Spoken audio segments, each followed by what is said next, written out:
All right, students, this recording is for you to see the responses to the Health Occupations Health Insurance Survey.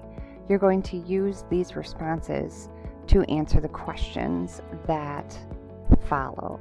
So looking at each of the questions, do you have dental insurance? 29 yes, 1 no. If you do have dental insurance, where does your coverage, where do you get it through? The majority come from their employer, which is very common in the United States. How much is your premium each month? So this is where things get a little different. So we had 30 people respond, and we have premiums from $0, they don't pay anything, to $100 to $150 a month. So a wide array of premium costs. Now remember, your premium costs are the cost of the plan, what you pay each month to have the insurance. Are you happy with your dental insurance plan? Yes, the majority, no, 1, and mostly say 8, say mostly. Now going down to the health insurance. So the 30 people that responded, they all had health insurance. And where does the health insurance come from? The majority have it through their employer.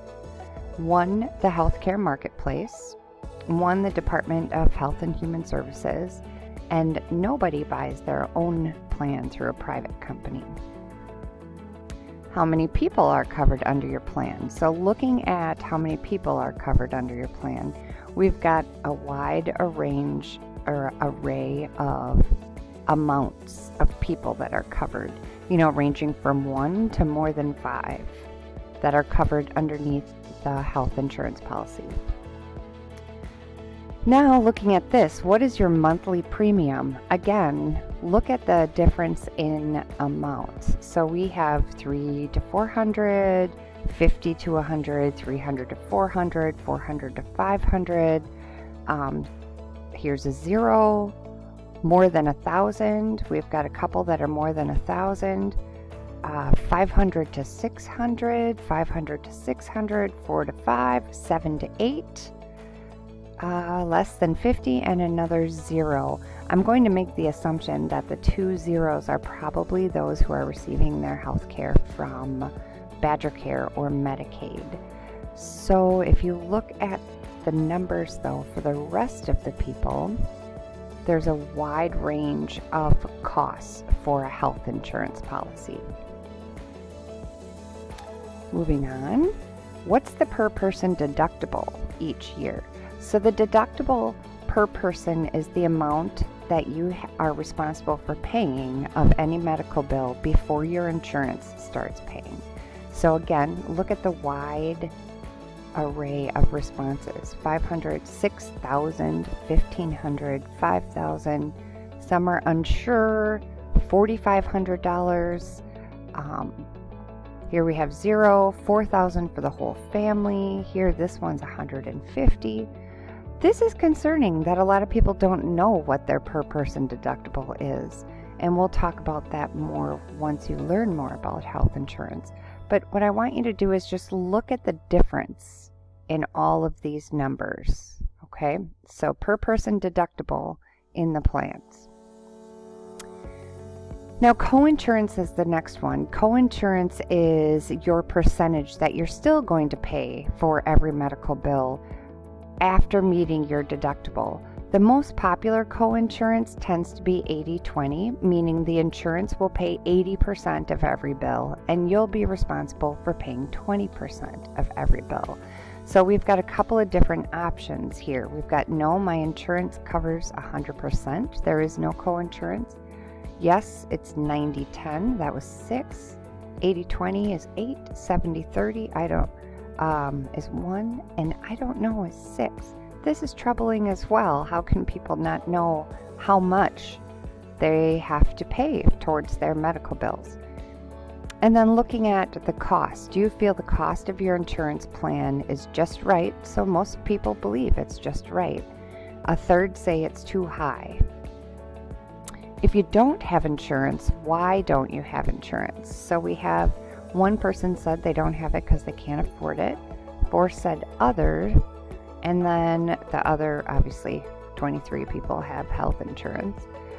What concerns do you have regarding healthcare in the United States? So again, these were all the concerns. The cost keeps going up, but the coverage is not getting better.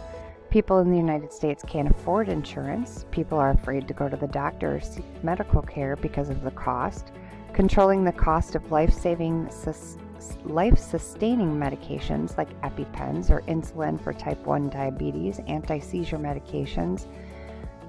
So there's a lot of people are concerned. There are a couple, 1, 2, 3, 4, 5 out of 30 that say they're not concerned at all about our healthcare system, but the majority of other people are concerned. And it looks like everybody who does have a concern is looking at cost. Cost keeps going up. Cost. People in the United States can't afford insurance. Controlling costs. Can't afford. The cost keeps going up. So then, here's a question. Do you feel affordable access to quality basic health care is a privilege or a right? So 3 out of our 30 said that they feel it's a privilege. If you pay for it and work for it, you should have it. Whereas 27 people said no, it should be a right to everybody should have a same basic level of health care. So here's the last question. Currently, adult children are allowed to stay on their parents' health insurance plan until they turn 26. So which statement best fits your opinion? How long should adult children be allowed to stay on their parents' health insurance plan? So looking at this, as long as they're in school, let's go to make this a little bigger, till they turn 26 as it is right now, as long as they're in school working towards a degree or certification, at least in college or higher learning half the time, until they are 26, until they have a full-time job that offers insurance as a benefit. Indefinitely, they should be allowed to stay on their parents' plan. So those were the options. So here's the breakdown. Until they, or as long as they're in college. This one is until they have a full-time job that offers insurance. One person believes when they finish high school, they should get their own insurance. Indefinitely, stay on their parents' plan as long as they can. And then the last one, keep it as it is. So you're going to need to go back and forth and kind of review through the results of this to answer the questions for this assignment.